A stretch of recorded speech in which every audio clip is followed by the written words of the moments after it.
Badass Podcast, Kevin and Chuck. Today, we're going to talk guerrilla gardening. Guerrilla gardening, Kevin, what is guerrilla gardening? Like, I don't even, it's such a broad term. I don't know. Tell me, what are they talking about? Yeah, it is kind of a broad term. Basically, it's gardening on plots of land that you don't own. Okay.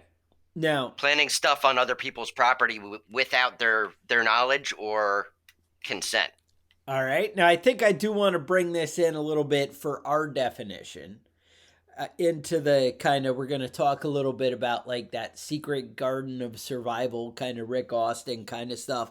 Just having food plots that aren't your traditional food plots where everyone's like, hey, there's the big farm. We're going to go through it like a freaking locust through a field, you know, and destroy it when the shit hits the fan, right? We want your own. And I figure in a world where we're looking at inflation, it's kind of time to maybe think of ensuring our food supply. Now, you know me, I'm always talking about rabbits. Now, rabbits, we're going to talk a little bit later about food bombs or seed bombs, but rabbits might come into play there, I'm just saying. But anyway, so original, where did it even come from? Like, who even started this? Where did we get guerrilla gardening? I mean, I guess it's been around for forever, right? You know, you had the Garden of Eden with Adam and Eve, and they just kind of had food everywhere. I guess they didn't have to worry about it. But I know they talked about Cain and Abel when they started their thing. They went out and created gardens and did farming. So, I mean, it's been going on since the beginning of time, I guess. Yeah, that's right. You know, the main one that a lot of people think of when they think of guerrilla gardening is Johnny Appleseed. Yeah. Right? John Chapman was his actual name. All right. And he was a real dude. It wasn't, you know, a lot of people think that was like a Paul Bunyan story, but he was an actual guy. He didn't have a blue ox or anything, though? No, none of that stuff. But my understanding, he did actually have a tin bowl that he wore as a hat. Now that I heard is true. Yeah, that's a real thing. That's a real thing. It's a little bit crazy to me, but whatever. So maybe he's actually like the original prepper if he's wearing a tin hat. I mean, he was ahead of the curve. Right. He's wearing a pot on his head. Into his brain. Yeah. Well, they said he used that pot as a hat and to make apple mash for hard apple cider. So he's like borderline Puritan, borderline bartender, borderline alcoholic, all-round good guy is what you're getting at. Yep.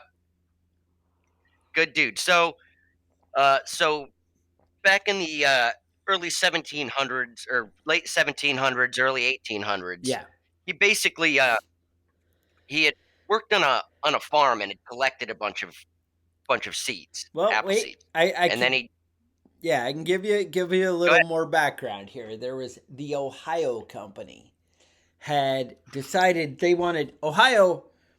They had basically settled one main area, and they wanted to expand, you know, and kind of grow the people out.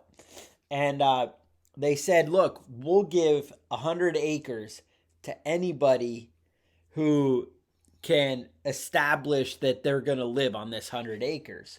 And what they gave as their definition of establish is you needed 50 apple trees and you needed 20 peach trees. Because they figure trees are like a long-term investment, right? You're not going to go somewhere and then pick up and leave. You're not going to bother planting a bunch of trees if you're planning on picking up and leaving. So Johnny Appleseed, my guess, probably read like Think and Grow Rich and was like, you know, I want to be an entrepreneur. I want to see things going. So he got together, like you said, actually his brother and him. His brother wasn't necessarily outside like spreading the seeds, but his brother was doing the whole nursery thing with him. And they started cultivating kind of nurseries. So his plan was, I'm going to go ahead of where the settlers are. I'm going to start all these trees and then I'm going to sell them the trees for 6 cents a piece. Now, Mm-hmm. that was like cheap, even back in the day. Like 6 cents was a good price. All right. So, what he would do is he would actually go to the cider mills because that's where they had a lot of mash and stuff, and he would grab all the seeds he could. Because at the Mm-hmm. cider mill, I mean, you got freaking seeds everywhere and it's all sloppy, soupy, whatever. And he would go and he would drop these seeds. So he would go start it. And once he kind of got it going in an area, he would grab a caretaker guy and be like, hey, can you kind of keep this going? And he'd train him up and whatever and work this for me. I'm going to move on to the next, one. And he would go all around, all the way down to Indiana. So, I mean, he just kept going, Mm-hmm. starting off these seeds to help the settlements get started. Now, he ended up being like a super generous and helpful guy, like trying to get people going. I think that definitely worked to his advantage as far as being a kind of capitalist. I know everyone hates that word. They're like, Mm-hmm. oh, evil, That's a trying to dirty word. cash in on other people. But he ended up making things awesome for everybody, right? Like, he Mm-hmm. ended up dying. He had 1,200 acres in it to Mm-hmm. himself that he and that was kind of spread out all around. He had all these plots, and that was Mm-hmm. because he started all these apple orchards and had things going. And the guy was just kicking ass and came back, but because of that, he was able to help so many people because of his thoughtfulness. I kind of think back like when they made U.S. Steel. They were like, oh, if we have a monopoly in one company, they're going to freaking come in and control prices, and everybody's going to, be priced out of the steel market. And instead, US Steel was like, wait a minute. If we make the prices really low, people will come up with all kinds of uses for steel and they'll use it for everything. And we'll be the king of the world because everyone will be using steel. That's a way better business model. And I feel like Johnny Appleseed was already on this. He's like, look, if I make apples super cheap and affordable and everybody can freaking grow them and do it and get their own shit going, then I can be the Apple king of the freaking world. And turns out things are going to be better. Now, there was a secret hidden bonus. And you already know where I'm going with this. It's that hard cider and applejack. And Mm-hmm. turns out the seeds, because they were coming from the cider mill, a lot of the original variations that came out of these apple trees were pretty much the more bitter apples that, they weren't your typical like red delicious and whatever. Although I say that and it turns out he's actually credited with creating red delicious apples. He created golden delicious apples because when you plant a seed, it's one of those you never know what you're going to get because it's just a Mm-hmm. variation. When you want to clone a tree, they end up taking like a branch and going from that.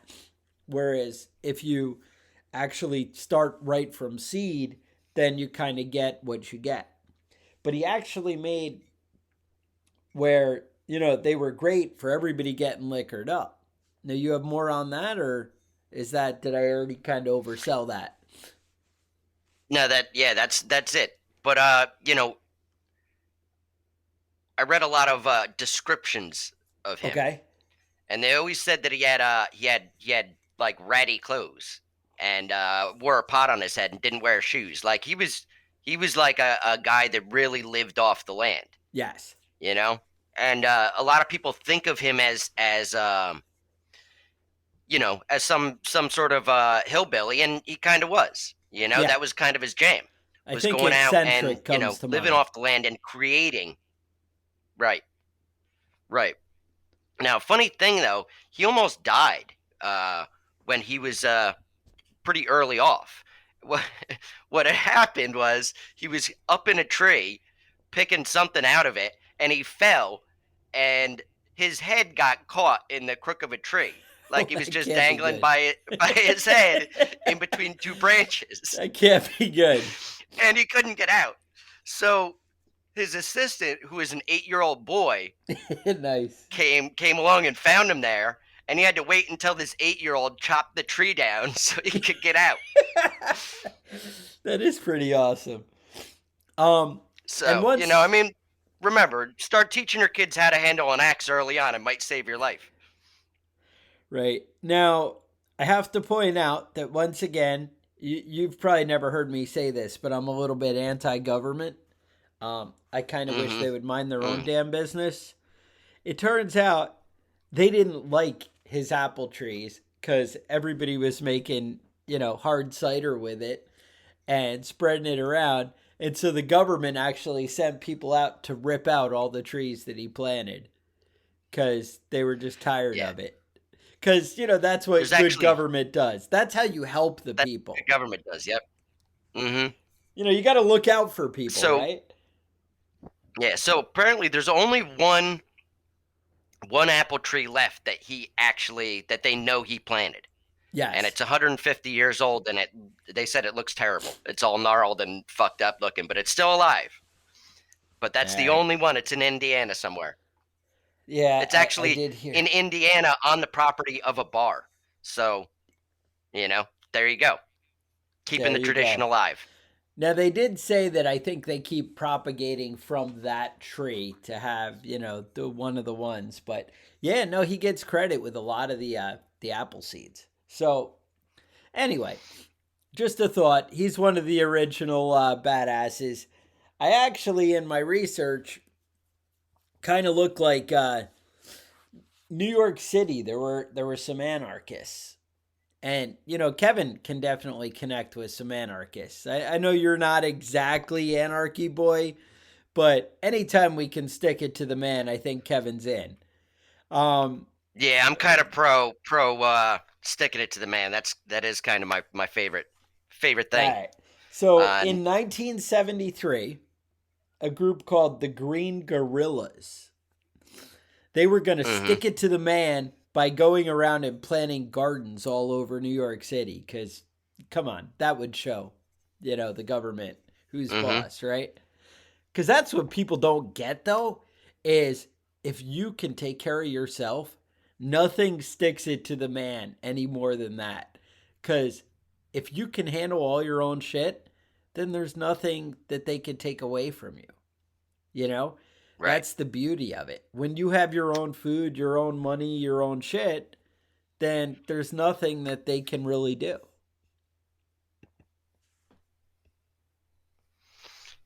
That's right. So now there's a little bit of a controversy when it comes to guerrilla gardening. There's two camps. So one camp is basically focusing on natural, things that are naturally growing in that area, native plants, and the other camp is for promoting like the most amount of food production. So a lot of guerrilla gardening started off in cities where people were basically going into vacant lots and planting flowers and butterfly bushes and shit to make it look pretty, make it look less crappy. We're kind of more talking about the food production side of that, but it is important to note that a lot of the guerrilla gardening are basically just hippies that live in cities that want things to look pretty, and whatever. I don't have any problem with flowers, but Okay. if you're gonna feed yourself, flowers aren't a whole lot. Aren't very good for that. Another thing that happens a lot with these. Kevin, let me stop. Let me stop you. You have to feed your soul with things that are beautiful. Or why even live? All right. No, That's right. sorry. Amen, Go on. amen, brother. As you Yeah. were. So a lot of these gardens that were popping up in cities were they were planted by people that they weren't trying to sell this produce. They were trying to get other people involved in helping them with the gardens. And then, you know, a lot of people were getting blowback saying, well, you can't, people, aren't you scared that people are just going to come along and steal your food? But the idea with these gardens was that you do steal the food. It's for everybody. Right. Like if Right. if you see ripe fruit, pick it and take it. You know, if you have access to you know, to kale and strawberries and things like that, you know, if all you ever see is red hot Cheetos at the convenience store, you're gonna think that's what food is. But if you see kale, you know, kale and spinach and shit growing everywhere, you're gonna realize that food, you know, can be produced on your own by yourself for free, and Right. you know, makes a big difference for inner city kids. You know, and I think that that's actually important shit to do.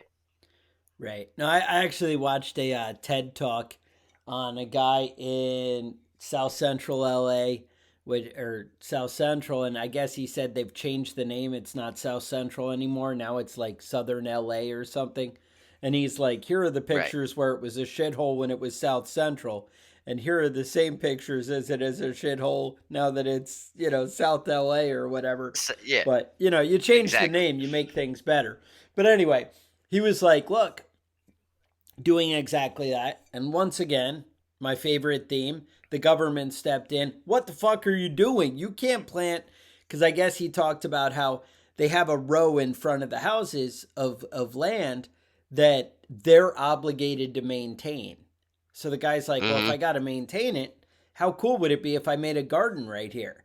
And they were like, oh, Right. God. Well, of course, some nosy Nelly had to go complain first because, Right. that's what we It do. always takes Well, some that sort of guy's Karen making a getting shit. garden. Yeah. Because, why the fuck wouldn't you be like, well, damn it, growing things, motherfucker. And it doesn't Mm-hmm. look normal. And then, so the government came in and was like, hey, you're fucked up. Don't, you need to tear it all out and destroy shit because that's what governments do. We make things better. You all need to be the same and have the same shitty grass out front. Right. Now, if you had a pile of garbage out front, government be like, yeah, that looks about right. That's that you Mm-hmm. know your place. Um, so Mm-hmm. anyway, after a little battle with the government, then all of a sudden, this is a great idea. Maybe you could inspire people to do it everywhere. And then, they kind of came around. So that's kind of taking off there. And Yeah. it's Well, they exactly came what you around, said. but he asked for a small amount of funding, and they're like, well, oh no, no, no, no, Whoa, we're not gonna whoa. give you, we're not gonna help you in any way. Now, if you want, we can up the amount of welfare that people get. Right. But yeah, helping people help themselves, that sounds like a bad idea. That sounds too risky. It's too Mm-hmm. radical. Um then, Detroit is doing a lot of the same thing. Uh where they're taking a lot of the empty lots and making food. And that's the thing, like you have to drive to get food from these places to get like real produce, and then it's a fortune, and then it turns out you can grow that shit for free like anywhere. Right. So one of the things, like I know in the 70s, the green gorillas, the way they did it, they actually made these seed bombs. Mm-hmm. Now you have some stuff on that. Well, I mean, I could tell you how to make the seed bomb at home. Tell me what we could do. So basically, what you want to do is start with some compost. 5 cups of compost. It's not a whole lot. You know, you can make that at home. You can buy it from the store. Then you pick the seeds you want. You know, basically, you're going to choose the seeds based on where you're planning on doing this food bombing. You're going to use 2 to 3 cups of clay to like pack it together. You know, to hold itself together. You're going to get it all wet and let it dry out so it's, you know, like a solid item. Um, and then you just got to find a spot of a bare spot of land and throw your fucking bomb it. That only So you sounds can do right. that with flowers. You can do that with lettuce. You can do that with any type of seed you're interested in. I like it. And that's it. Then you have, you start growing stuff around. One, it may not be something you can control and protect, but it might get that other people have access to food where they're not necessarily coming to your shit. That's the beauty of it. Right. Um, and a lot of seeds, they need to kind of overwinter. So you'll have wintertime, and then after the cold, then they'll end up sprouting, in the springtime. They actually need that cold in order to, propagate and grow. So that's something to be aware of. Now, I did see, I was searching out, different people and ways to do this. And one of the girls on there was like, yeah, I was always fascinated with James Bond and Q and all the, stealthy KGB and secret gadgets, and they were like, I knew I wanted that to be a part of my life, and I'm like, all right, whatever. And she's like, I'm a Whatever floats your boat, designer. right? Whatever. So she's like, I'm a designer and I just want the world around me. I want to design it and make it more beautiful. So she's like, I found a way to do this guerrilla gardening all stealthy. And what she ended up doing was she had like a briefcase with a little auger inside it. So she could walk into the park and set it down and like drill a little hole. And then she would open it and Mm. like slide the cup with the plant in it and drop it in and then stealthily walk away. She had uh, she had rigged up some kind of gear that had a pinwheel, I guess, that would like put the holes and drop a seed in each one as she stepped. So every step she took, it would drop a seed, in the ground. And I'm like, Fancy. hey, there's some clever tricks you guys can come up with. Or you could just Yeah. go out with like a little hand shovel and just drop the seed. Or you could drop these seed bombs, might be a little easier, but Hmm. hey, you do you, right? That's what it Right. all comes down to. Right. And remember, You do your own the thing. fun of this sort of thing is it's against the law. You can get arrested for cultivating gardens on other people's property, not necessarily something that's just free to do. So It's if you want to amazing get what's against the law. your guerrilla garden started, so what you want to do first thing, you're going to want to find the land. You can do it along a sidewalk, between buildings, um, sides of overpasses, but you want to do it someplace near a water source, whether that's a Okay. stream or a pond, or just like maybe a building next door that has a big downspout, that produces a lot of water anytime it rains. um, you want to you want to identify the condition of the soil. Basically, is it rocky? Is it full of weeds? Is it clay? Is it sandy? And you're going to want to get your plants based on what you have available. Not, you don't want to cultivate your land to grow what you want to grow. You want to find the land that, find the plants that's best suited for that spot. You want to like have hardy plants. Um, Plants that grow naturally in that area are the best ones to go with, and you want to go with inexpensive plants. Don't want to spend a fortune on something that you're not really going to be able to do a daily maintenance with these things and go out and water them every day and that sort of thing. You want to basically plant it and then have as little interaction as possible until you're harvesting. Yeah, the old um, school set it and forget it. right, right. So you want to like basically plan out your first uh guerrilla mission. You either go at night or go during a time when there aren't a lot of people around paying attention. um and do your planning, and then you want to basically do as much as you can to maintain the garden without having to actually maintain the garden. In other words, you want to get the garden prepped and ready to go before you do any of the planning. And then that way, once you get the seeds in the ground, nature will take its course. Now, a lot of people think of gardening as being like a labor intensive project, and it can be if you want it to be. Um, but a lot of these plants that are edible, they just grow. They grow in your Right. area. I know as a kid, when I was a kid, I'd know where to go and find the blueberries. I'd know where to go and find apple trees. I'd know where to go and find, certain times a year, asparagus would be growing wild. And if you know what you're looking for, you can still forage in even urban areas and find things that are edible. So what you want to do is Right. focus on those types of plants that are naturally growing and just produce more of them. Right. That's the beauty of it. It's funny because I've always tried to do like blueberry bushes, and damn, it's like such a fight, right? Like I'm freaking, trying to get this thing to grow, and it's this, like a square foot, and it just won't do anything. And then I moved where I am, and my neighbor lady's like, "Oh, my grandmother has blueberries. Can you come pick some? We have too many and we need people to pick them." And I'm like, "What are you talking about?" Dude, I left with like two 5-gallon buckets and I was there for an hour. I'm like, Uh-huh. "Holy shit." I mean, like, Right. you can't even fathom. But that's the thing. Once this stuff gets established and takes off, you just really kind of need to get lucky and find the right place that it's going to grow. But like Kevin said, look at what's growing and look at where it's growing. When you have the natural blueberries and the natural raspberries and blackberries, growing out of the bushes, go in there and propagate it. Make it, maybe cut back some of the other shit a little bit, because if it is enjoying the shade in the environment it's got, you don't want to fuck up the environment.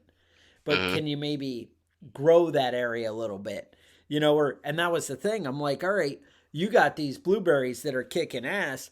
Can I steal, apart and start my own from yours? Hmm. And that's something, I put the wife on. But that's the kind of thing you need to see what's already working in your area and then try and make it work.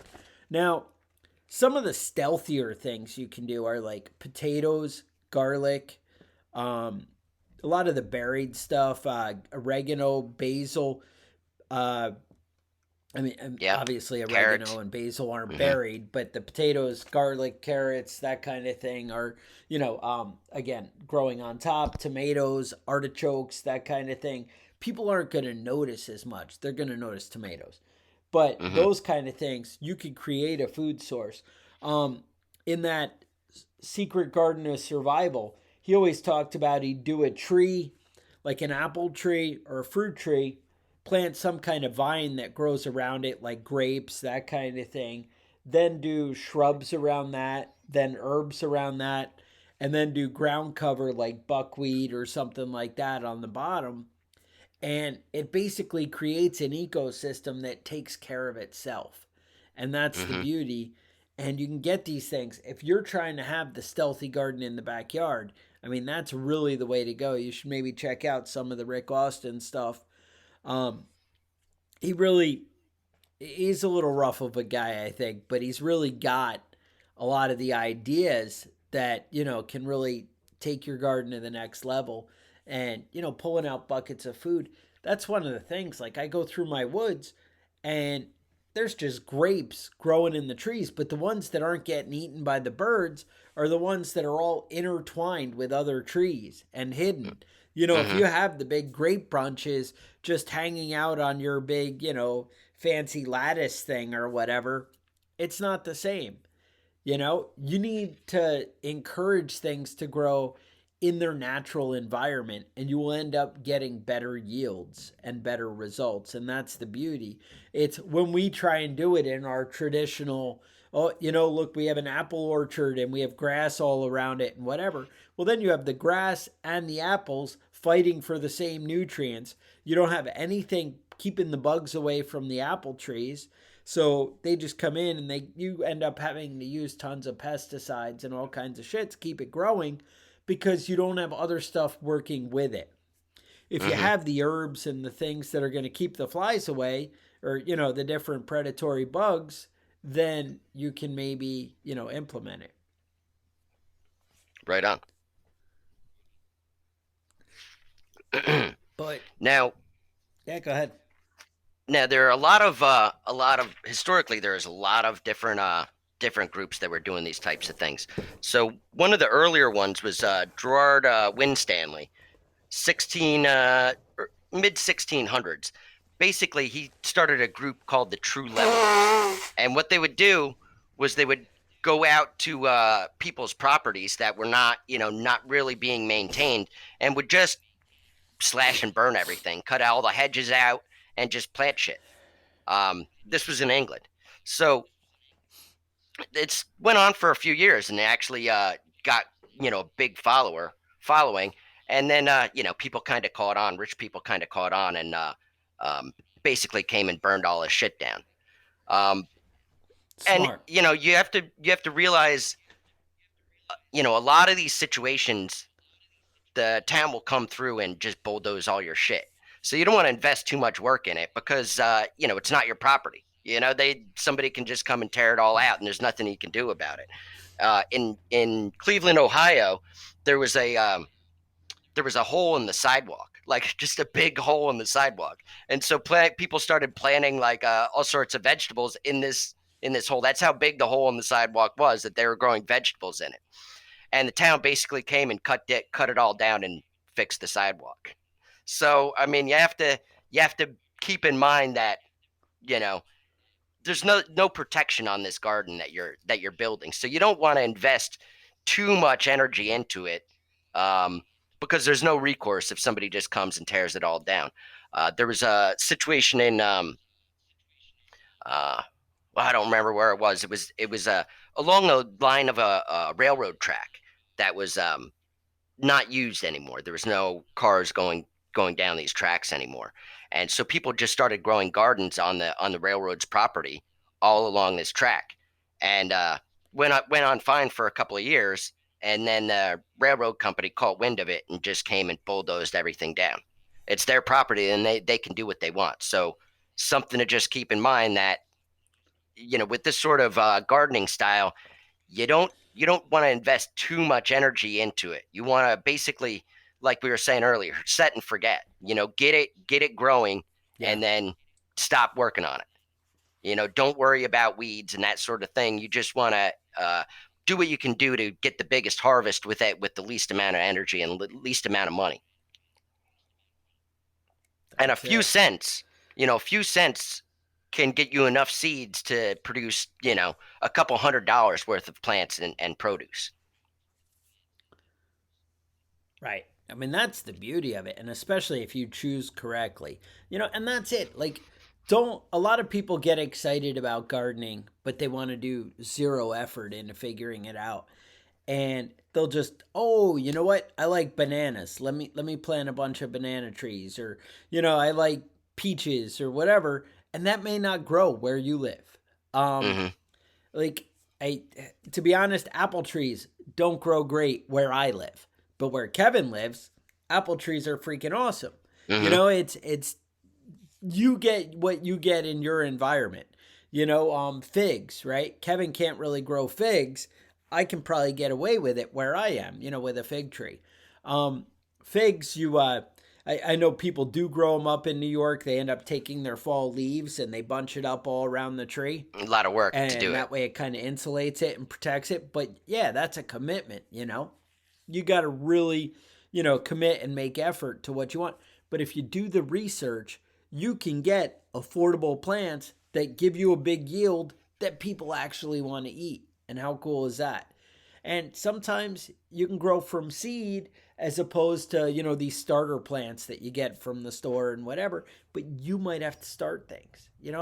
It's all different things, cuz you might, once things are established and a little hardier, they can take care of themselves. It's kind of like a child, when you have a little baby, yeah, you can't just drop a baby off in the wild and expect it to live. It's not going to happen. It takes some time of cultivating and teaching and training, and then you can, fend for yourself. Turns out in our modern world, you can get to like 40 and we could drop you off in the wild and you'd die in a day or two. Hmm. It's hit or miss. Yep. It just depends on the world, the training and the attention that you give it. And it's the same thing with plants. You give it a little bit of attention, you put a little effort, a little research into how to, do it properly, you might get good results. Works with kids, works with plants. Just saying. Turns out we could have a world where people aren't all fucked up. Just saying. Like in a movie or something that might happen. Right. I don't know. But bottom line, find places that aren't being used. There's a lot of things. Think about parks, uh, national forest kind of thing, state land. There is a lot of land out there that goes untouched and does not get human contact. And there are things that grow in the shade, that you can go out and, plant in the right area. There's different things you can get going.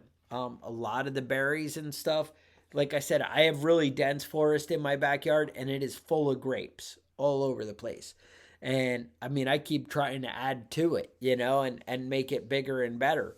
But, you know, that's kind of, you know, hey, that's what wants to grow here. I always get confused and can never tell the difference between poison ivy and raspberries unless there's freaking berries on it, Mm-hmm. right? I'm like, motherfucker, goddamn poison ivy coming out all over my shooting lane. And then 2 weeks later, I'm like, wait, there's berries everywhere. And I'm like, wait a minute.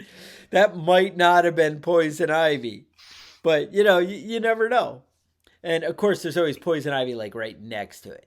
Because that's, you know, like, hey, let me fuck with you a little bit. Yeah, Like, they you seem don't to know. grow in the same spot, You'll don't they? find, yeah. I always get like in the wife's garden, she'll have her plants and there'll be weeds that look almost exactly like it Mm-hmm. right next to it. And she'll be like, no, that's a weed. That's a plant. And I'm like, I can't tell the difference.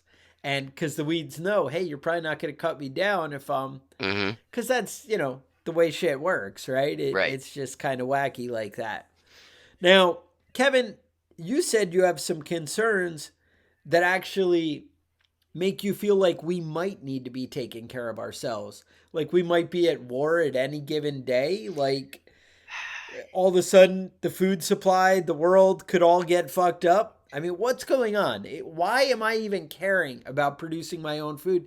There is a grocery store like 3 miles away. Why do I even care? Yeah. Why should I even think about this? Well, you know, I know people have a lot of mixed feelings about Nancy Pelosi. You know, I hear a lot of rude talk about her, about how she's making money off of insider trading. What? I hear people say rude things about her big sloppy boobs, What? um, about how she looks like the Crypt Keeper. You know, just terrible things. People saying terrible things about Nancy Pelosi. Luckily, you would never say I would that never kind of say thing. anything Right. about her disgusting, Right. disgusting wrinkly face. Um, so people were upset that she went to Taiwan. Because Okay. I guess people are scared of China. You know, they're scared that the Chinese will I don't know. I guess they ended up like launching some missiles into the ocean and killing some fish. I guess it was like really terrifying for some people. There was a lot of like blowback with her going there. People didn't like it. I saw videos of Chinese men in China slapping themselves in the face because they're so humiliated that Nancy Pelosi would go to Taiwan. Oh. Um, they feel like they own Taiwan, even though the people in Taiwan don't want to be owned by China.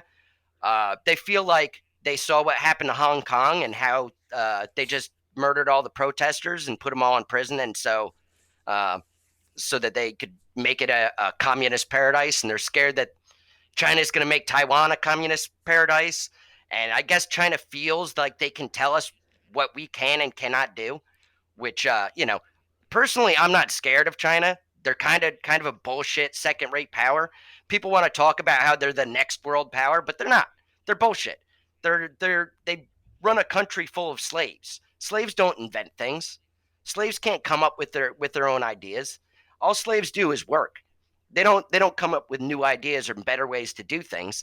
They have to do that. They have to steal those ideas from free countries like the United States. China's a paper tiger, you know, like I don't know why people are so scared of them. Their military is half the size of ours. We have 7 aircraft carriers, 6 aircraft carriers. They have one, maybe two now. So I don't know why people are so fucking worried about it. I know that this podcast is downloaded in China by the Chinese government, and I know that They if do. I go to They China do. ever in my life, I can be arrested for what I've already said on this podcast, let alone what I'm saying right now.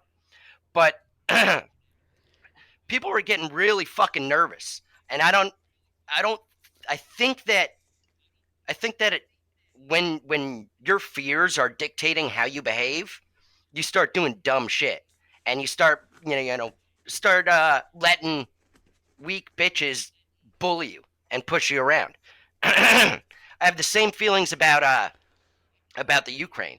Um, Everybody's saying, "Oh, the United States military can't go into the Ukraine because it'll start a nuclear war.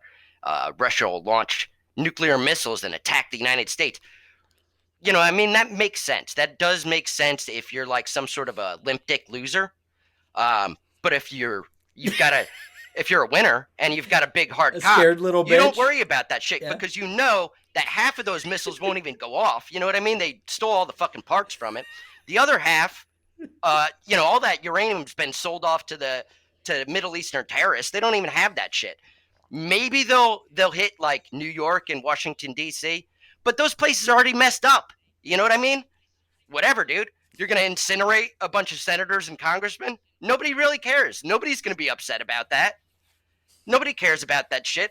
I feel like the United States is full of a bunch of fucking Nancy bitches that are scared about what everybody else is going to do instead of just deciding your own fucking destiny. You know what I mean? We, as Americans, have always been the ones on the cutting edge, the ones that are always doing the important shit, making the big first steps in the right direction. And now we're full of a bunch of fucking fairies that are scared about what's going to happen to them. You can't live in fear, man. Just do whatever you want to do. Don't let other people tell you what you can and can't do. China can't dictate what the United States does. The shit just makes me angry. And people are getting all fucking, worried about shit like that. Let them try. See what happens. Fuck around and find out, Yeah. All right. Sorry, I'm sorry. Right. That's just you're my saying feeling. You're going to bend Putin over and make him your bitch, right? I'm not scared of him. For all of you who've been... All right. So for all of you who've been bitching at me saying, you should let Kevin talk more, this is what happens. Yeah, this is what you get.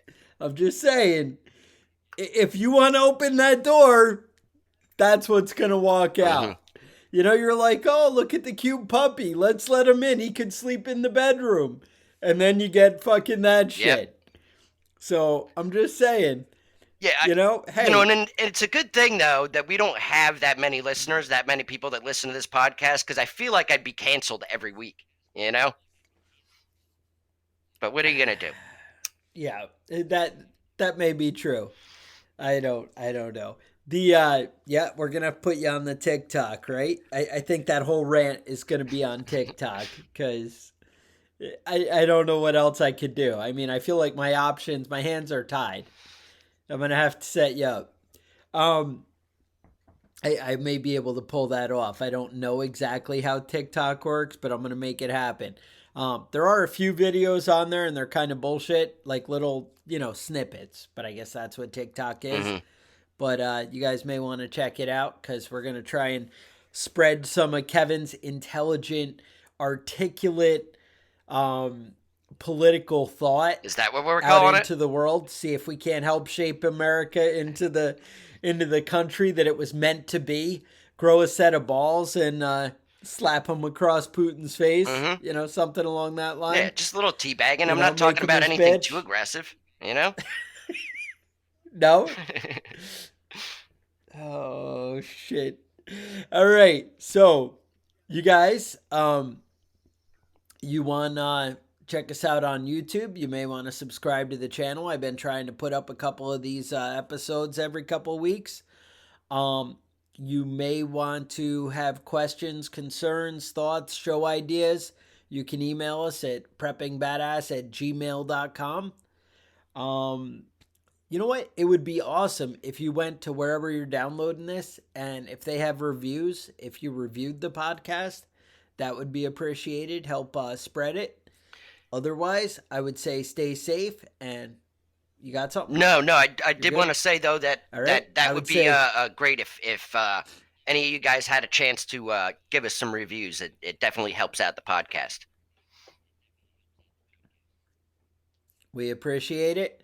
And with that, stay safe. We'll talk to you guys next week.